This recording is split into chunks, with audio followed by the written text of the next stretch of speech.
Hey BookTube, welcome to Jet's Literary Corner. I'm Jack, and I thought I would do a tag today. So I'm gonna try to get this done before my dad calls me down. Hopefully I timed it right, but I don't know. So let's find out. Okay, so this is the, oh dang, I should've got the name. I am not prepared in that sense. The summer book tag or something. Don't worry, I'll get the link. I watched Bookables do this tag, and I copy and pasted the questions on documents so I could have the questions in front of me, and I didn't want to write them out, so I will find the name of I will put the link to the tag and everything below. So, the first question, I know it has to do with summer, but the first question is Lemonade. Pick a book that started off bitter but got better, and I could not think of an answer for this one. Because, there's never, I don't know, I guess when I pick books, I always pick books that I love, and I really have a good time with. I never read something that I'm not sure I'm gonna love, and I know people might find that hard to believe, but, I know what genres I'm not interested in, and when I go to the bookstore, I always have a book in mind that I want to get that I'm excited to read. Maybe there's a chance that there's a book that maybe that had better taste but got better. I'm sure there's probably a book that I read in school that I felt that way about, but I can't think of one at the moment. So I don't have an answer for that one, but if you guys do that this time, maybe you'll come up with I'm sure you'll come up with an answer. Okay, Golden Sun. Pick a book that made you smile beyond compare.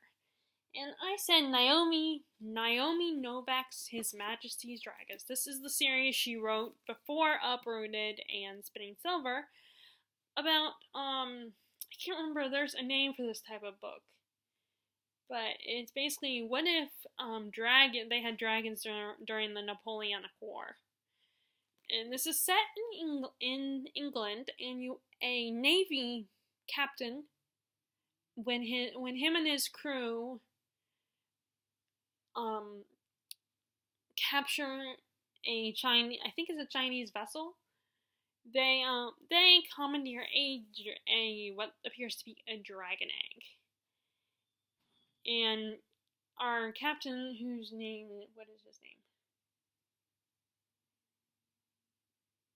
Will Lawrence. Our main character, Will Lawrence, ends up somehow becoming bonded with the dragon inside the egg. And the dragon is, of course, Temeraire, which is what this series is called. And it is about how he trains, so he becomes very attached to Temeraire, and he trains with the dragon and learns how to be a dragon rider. And of course, it's during the Napoleonic War, so they do end up going to the battlefield. And it's such a cute little story. I love stories about, male characters that are very, formal and stiff and just seem like they're hard-hearted or cold-hearted, but then they end up bonding and forming a loving bond with, a pet or a child. I love those kind of stories. I think they're so sweet, and that's what this is. It's this guy who seems, not that Lawrence is a cold-hearted guy. He seems like a decent guy, and very nice and very friendly and caring, but, he wasn't too keen on this whole idea of kind of bonding with this dragon. In fact, he had asked someone else to do it, but he accidentally bonded with the dragon. And there is this whole prejudice between the Navy guys and the aviators. And he's kind of a guy who's he's been a Navy captain, and now he's seeing the other side of things. But seeing his relationship with Temeraire, it was so cute and so sweet. And Temeraire is a child. He's like a little boy. Always curious, asking questions all the time, has a good heart, and is always trying to understand the difference between right and wrong, and wanting to learn things, and he's like a puppy, and of course, because he's a dragon, he's also like a puppy, investigating everything, wanting to play all the time, and wanting to please his master, and it's so cute. And of course, Lawrence is such a great guy. He's so nice, and and I think he's very crushable.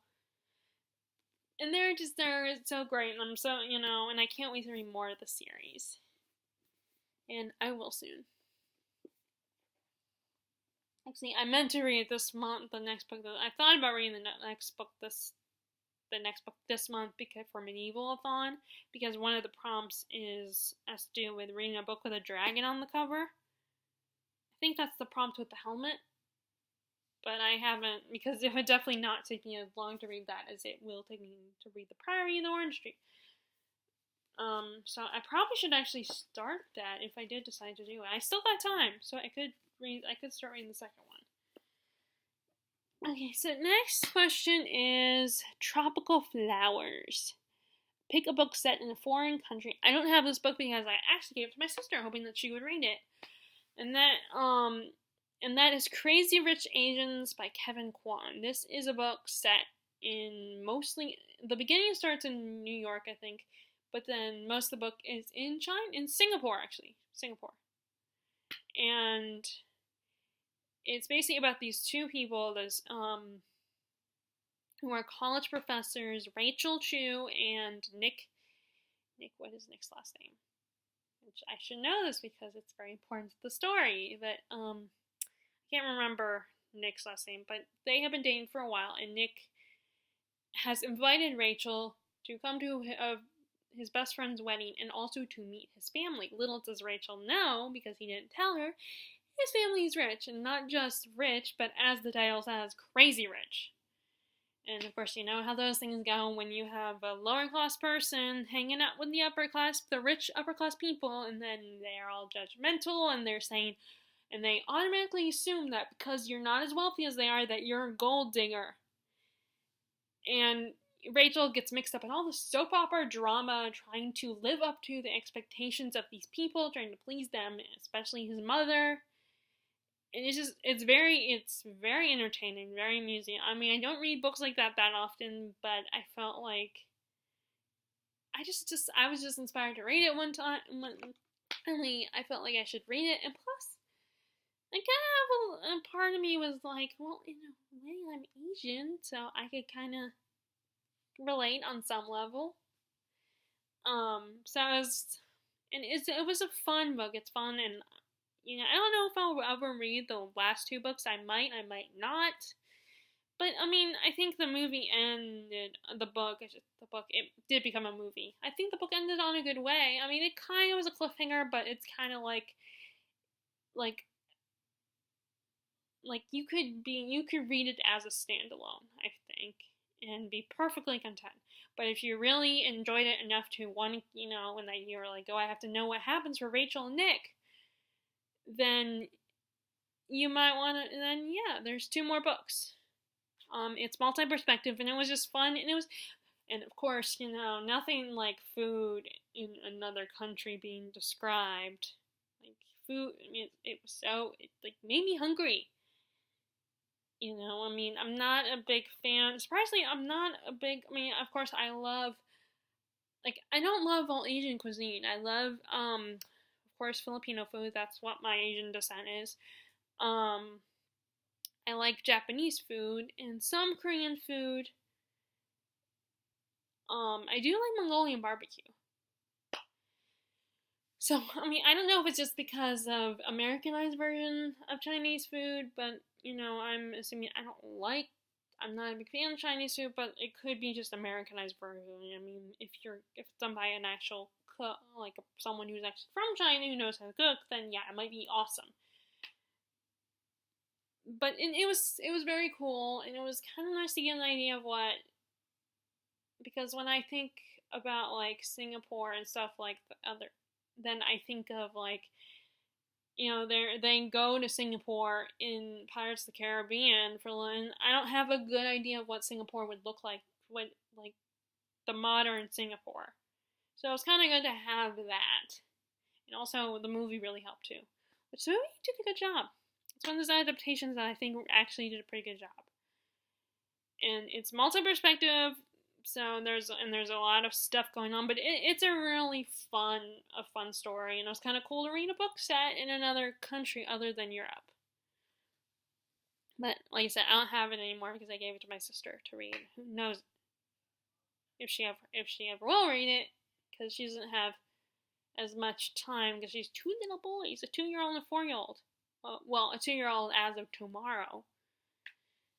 So I don't, and she just doesn't read a lot. So okay, so next let's get to the third question. Question number 3.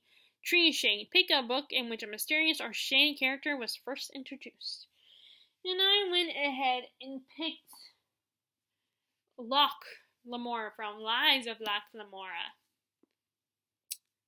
This is a story about these two criminals who go on these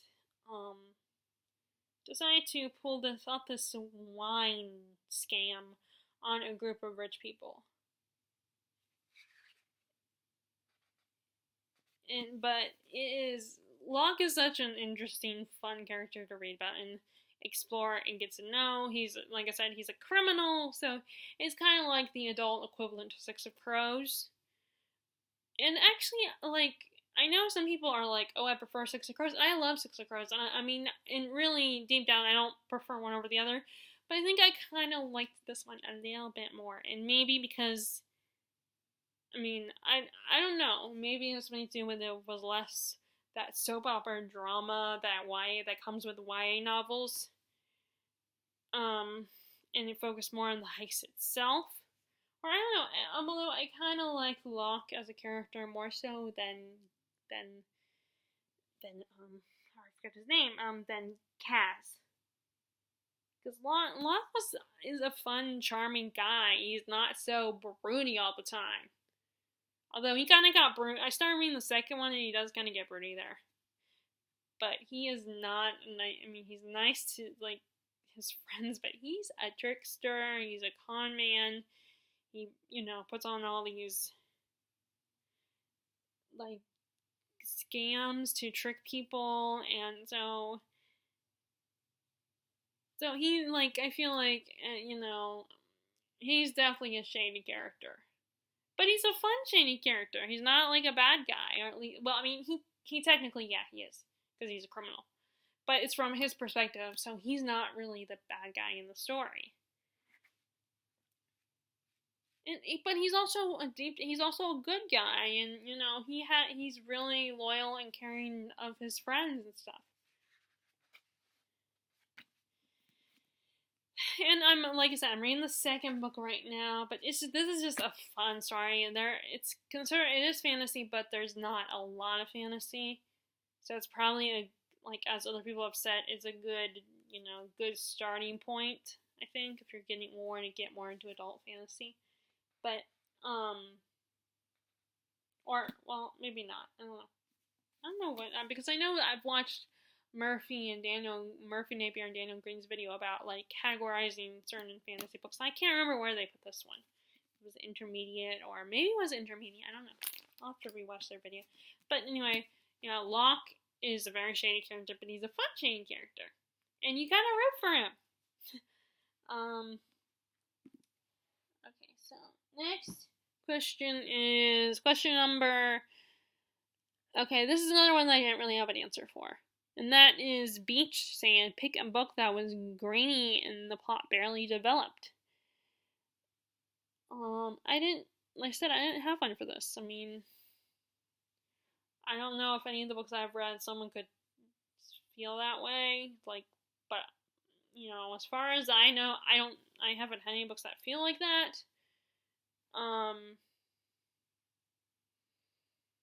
Yeah, I don't have an answer. I mean, for a second there was an answer I was going to give, but I feel like it was still developed. But I was more curious about the world and how things got the way they are in the book. So maybe that could be an answer.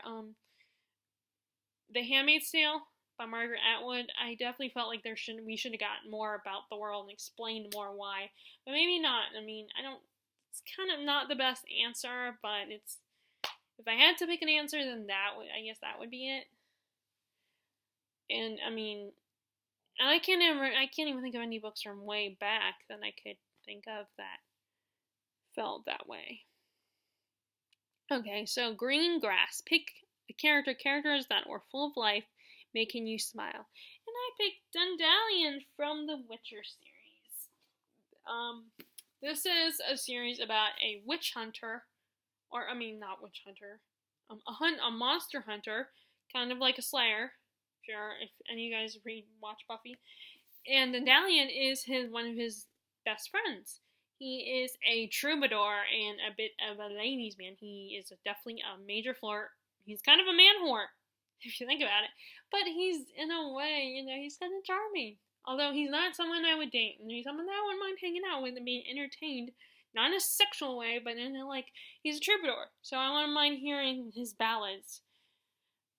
And him to tell stories, about himself or about the women and about women he's encountered, or, his time with Geralt or something.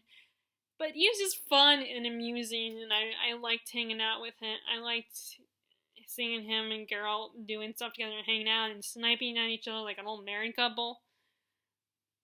And he's one of my favorite characters. Also, another character that made me smile on this particular series is Suri. We meet her in, I'm going to go with what Elliot Brooks called these books, book A and B. We meet her in book B.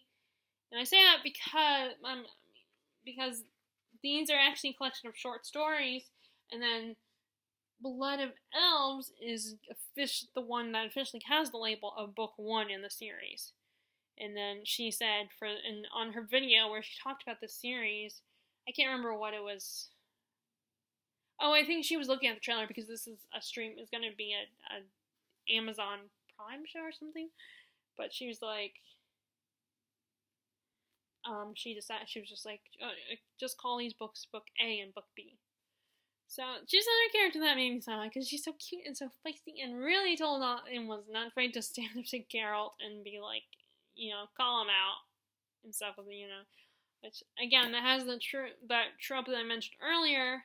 The whole, the hard-hearted male character becoming bonded and attached to a sweet, innocent little person. I think that's so cute. But yeah, Dandelion is fun and funny. Like I said, he's a bit of a man. He is a man whore, but he's still a very entertaining character, and he definitely made me smile. So next is Watermelon. Pick a book that had some juicy secrets. I had trouble with this one. I don't even know if you would consider this a good pick. But I went ahead and chose the Mistborn series because, there was in each book, at the end of each book, there was always some great, amazing reveal that was, very shocking and you didn't expect that. And also, Brandon Sanderson is known for turning tropes on their heads. He did that with the Chosen One trope in this series. But yeah, I mean, I don't read a lot of contemporary that much, or mystery. And not that I remember, really. I mean, I have been reading. Well, I guess a better answer could have been,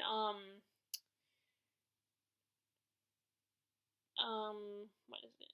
Well, no, I don't know if that would be considered a juicy secret, but they're in the book, Paying Guest, what started kind of the whole, what really got the book moving and stuff, the whole plot and conflict of that particular book by, The Paying Guest by Sarah Waters was, but if someone found out about that, then that would be pretty juicy.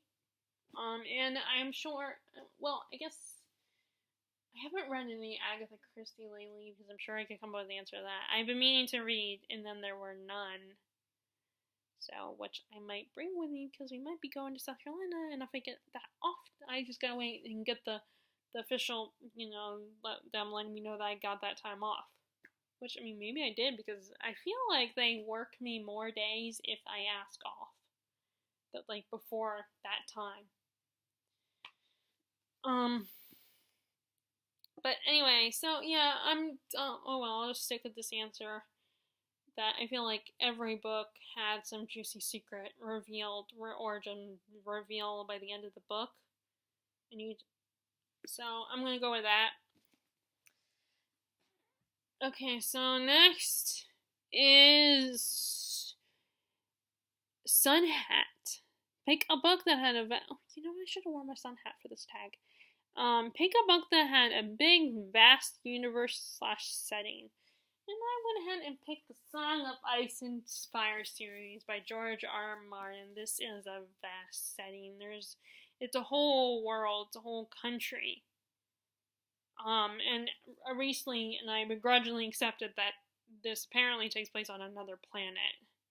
I have this pet peeve about mixing science fiction, and even if there's only a little, even if the lines are blurred only a little bit, like in this way, like apparently this is on another planet, then yeah, that kind of bugs me a little bit. But you know, it's only in such a small way, so it's like, and I can't do anything about it anyway. So if that's, but I could think of it, I don't necessarily have to think of it in that way. I could think of it as like in another, you know, although really it is a blurred line with the whole other world, another dimension thing. But Westeros is a vast world, and there's so many different cultures in this world, and so many different types of people and belief systems, and it's a lot. And this was one of the first series I started reading that had such a big, vast world. Well, although I did read Dragonlance, and you could argue that is a big, vast world. And I did read The Hobbit. I didn't read the rest of the Lord of the Rings trilogy, but because believe it or not, it is not that easy to read. I would rather just watch the movie. But anyway, back to the question. So yeah, George R. R. Martin was so clever, and he recently published a book called Fire and Blood, which is the whole history of the Targaryens. So it's like reading a textbook, but a more interesting textbook. Although I do like history, so there's a lot of historical things that I really like learning about. But yeah, it's like he wrote a textbook, so it's just so cool that he did that. You know, there's so much, and you wonder what did he not put in his books that he has filed away so that he can, because I imagine that a lot of authors, what they do is there's the whole thing that the iceberg effect, where you see most, you know, it's like you see only a little bit on the surface, but underneath there's so much more. That's like how authors write, particularly fantasy authors. And so I imagine that I'm wondering if George R. R. Martin has a whole bunch of other information about this world that he kept filed away, but he just doesn't put it in his books. But there's, like I said, there's so much culture, there's so much history of this world. Characters are referencing to past events. It's a whole world, a whole country in these books. But it's just amazing how much are in these stories, and is not in the stories. Okay, so question. Dang it. Okay, that's a little. Oh nope, you can still see it. Okay, let's do this. Okay, that's. Oh nope, I have to. Sorry, I didn't.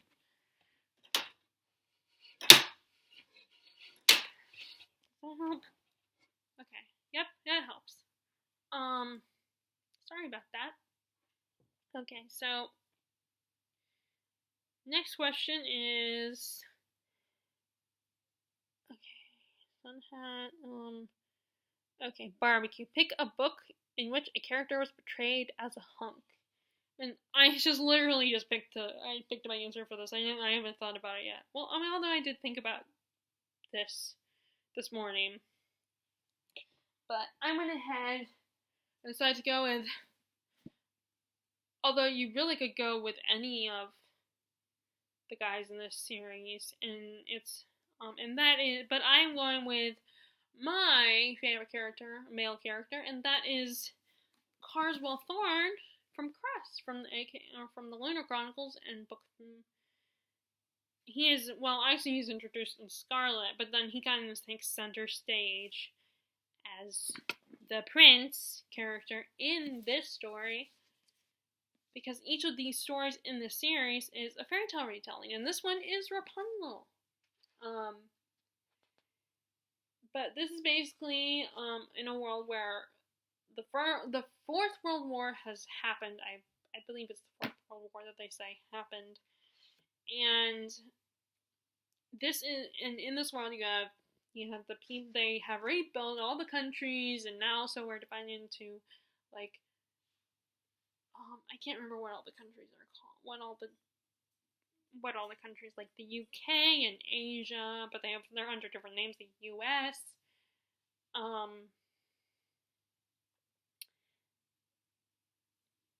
Europe, UK and Europe are separated. I can't think of. I think that's all of them.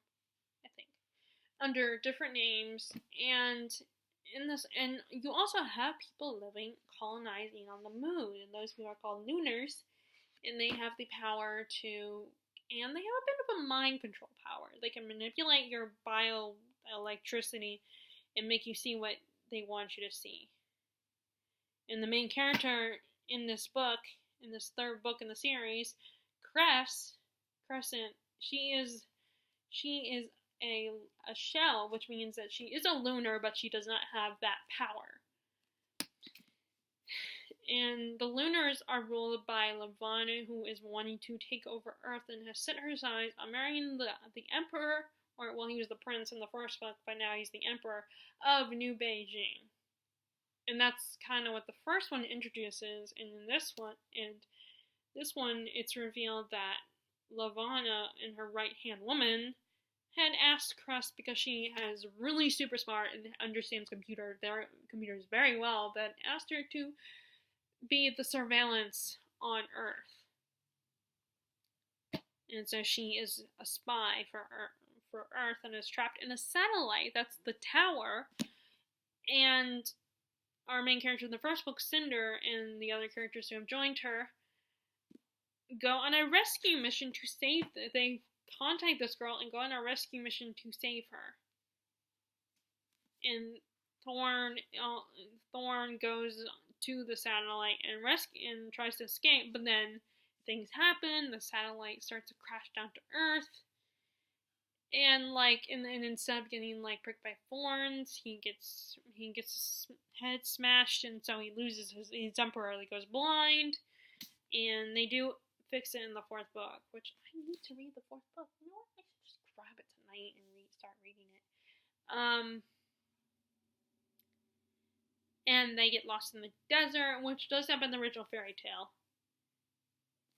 And it's this cute little romance, and Thorn is such a player. He's kind of a man-whore like Dandelion is. And Cress, while spying on our group of characters before she joins them, she kind of developed a bit of an obsessive crush on Thorn, but then he tries to show her that he's not that great of a guy. He's kind of, he doesn't deserve her he doesn't deserve her affection and love and stuff. And of course, but eventually feelings start developing he starts to kind of like her. But